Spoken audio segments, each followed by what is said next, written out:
Hi everyone, Mike here.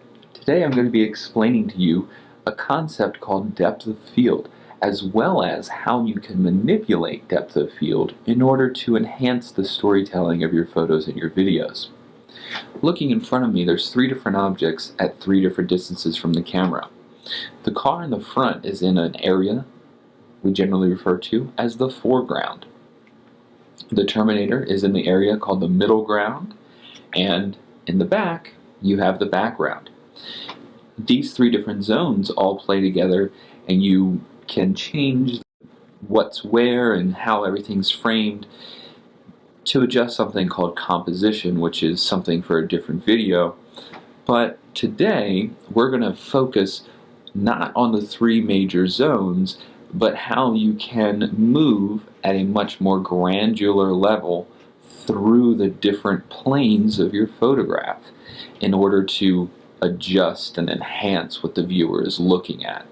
So in order to do that, I'm going to be using an analogy which, if you stick with me, I think will help you.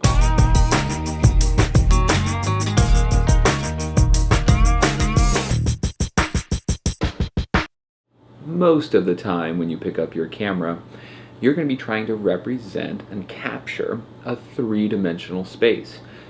That three-dimensional space has layers to it. Distance from the camera. Again, foreground, middle ground, and background. Your camera can be much more controlled than just those three layers though. And that's where the bread comes in. Think about your composition, your photo that you're taking, and how that photo can be sliced just like the slice of bread. Everything, for argument's sake, is pretty equidistant from the camera if it's in this slice. And this slice is much closer than the last slice, and so on throughout the loaf of bread. So again, the loaf of bread is your photo from the foreground all the way to the background. Now, the helpful part of this analogy is that you can think of each slice of bread as a number on your camera in a setting called Aperture. Now, your kit lens that came with your DSLR probably does a pretty decent job about getting you into manipulating depth of field. Usually you're going to get down to the 4.0 f-stop, maybe 3.5. But to get really fine in there into the DSLR lenses, we're going to get into the 1 point something f-stops. It's going to cost you a little bit more, but it can give you some really cool photographs. Think of each slice of your loaf of bread as one f-stop. And the math isn't exactly right, it's just the idea.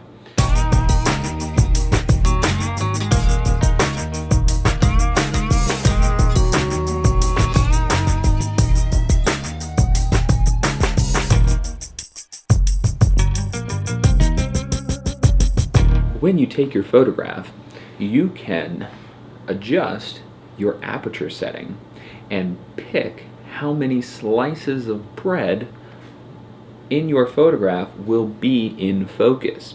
So for instance, I could take all three of these objects and take a photograph where everything is in focus.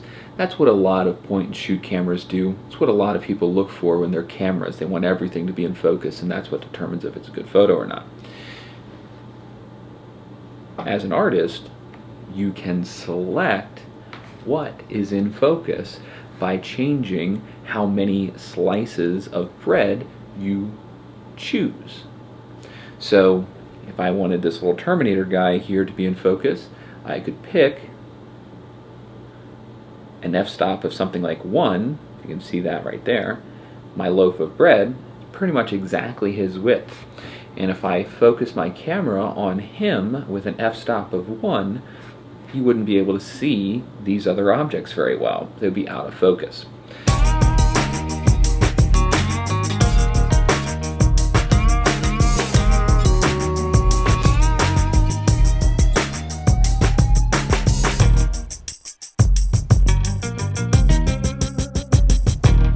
So to help explain this analogy, we're going to use this little mock-up situation here where my phone is going to represent the camera, the DSLR with a nice lens that we're going to be using. The subject is going to be the fire truck, and then the loaf of bread over here is going to represent our depth of field scale that we're going to use for our analogy. If I'm in a situation where I want to take a photo of this entire fire truck and I want everything to be in focus, really nice detailed shot of the entire object, then I'm going to want to use an f-stop with a very high number, something like an f16 or an f22, because I have the front edge, or I guess the back fender of this fire truck all the way up in the front of my scale and my depth of field, and then the back, well, I guess again in this situation the front corner of the fire truck is all the way in the back of my scale. So to incorporate all of the detail across the whole object in my photo, I need to have all of these slices of bread represented. So I need a high f-stop.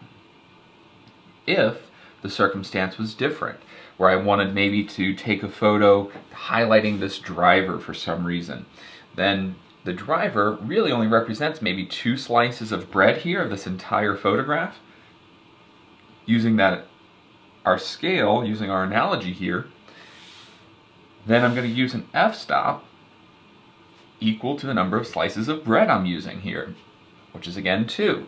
So if I set up my camera, everything else is the same, I'm going to switch my f-stop to something like 1.8 or something along those lines, then everything that falls in these 2 slices will be in focus. So my driver, the base of the ladder, everything on this plane will be in focus, but everything in front of and behind that plane will rapidly drop out of focus, and the further away you go, the more out of focus that object is. So I'm not sure if you can see it here, but there's a sticker on this door here that says Los Angeles Fire Department. So in this circumstance, it's right next to the driver. My f2 would probably catch that very legibly, but it would drop off. But as we got further and further away, such as if we came down this ladder, every rung would be more and more out of focus until you get to the end, or even maybe 3/4 of the way, and it's completely out of focus. That allows me to kind of control what my viewer sees. Instead of seeing this whole object and trying to do a Where's Waldo of what the photographer is trying to show you, this allows me to kind of make everything else out of focus, so your eye's automatically drawn where I want you to look. So understanding depth of field and how Aperture can help you catch whatever depth of field you want is very helpful. Hopefully, this bread analogy has helped you better understand depth of field and how manipulating depth of field can enhance your images. But before I let you go, let's recap. 1. The lower the number, the fewer slices of your image that'll be in focus. The higher f-stop number, the more slices, the more in focus. 2. If you enjoy depth of field work and you get into it, it's not your camera that is your limiting factor, it is your lens. If you want to start working with really low f-stops, you're going to have to buy a new lens for your camera. And unfortunately, the more you pay for, the more you get with capabilities when it comes to f-stop and zoom. So make sure you do a little bit of research as to what works for your camera best. 3, controlling depth of field controls what your viewer watches and what they look at, so use it wisely. And then lastly, my last tip for you is to switch into aperture priority on your camera. Aperture priority will let you decide how many slices will be in focus in your image, and then your camera will figure everything else out for you. So it's a very useful way to learn. If you enjoyed the video, of the depth of field in Aperture. I'd appreciate it if you liked, and if you subscribe to the channel.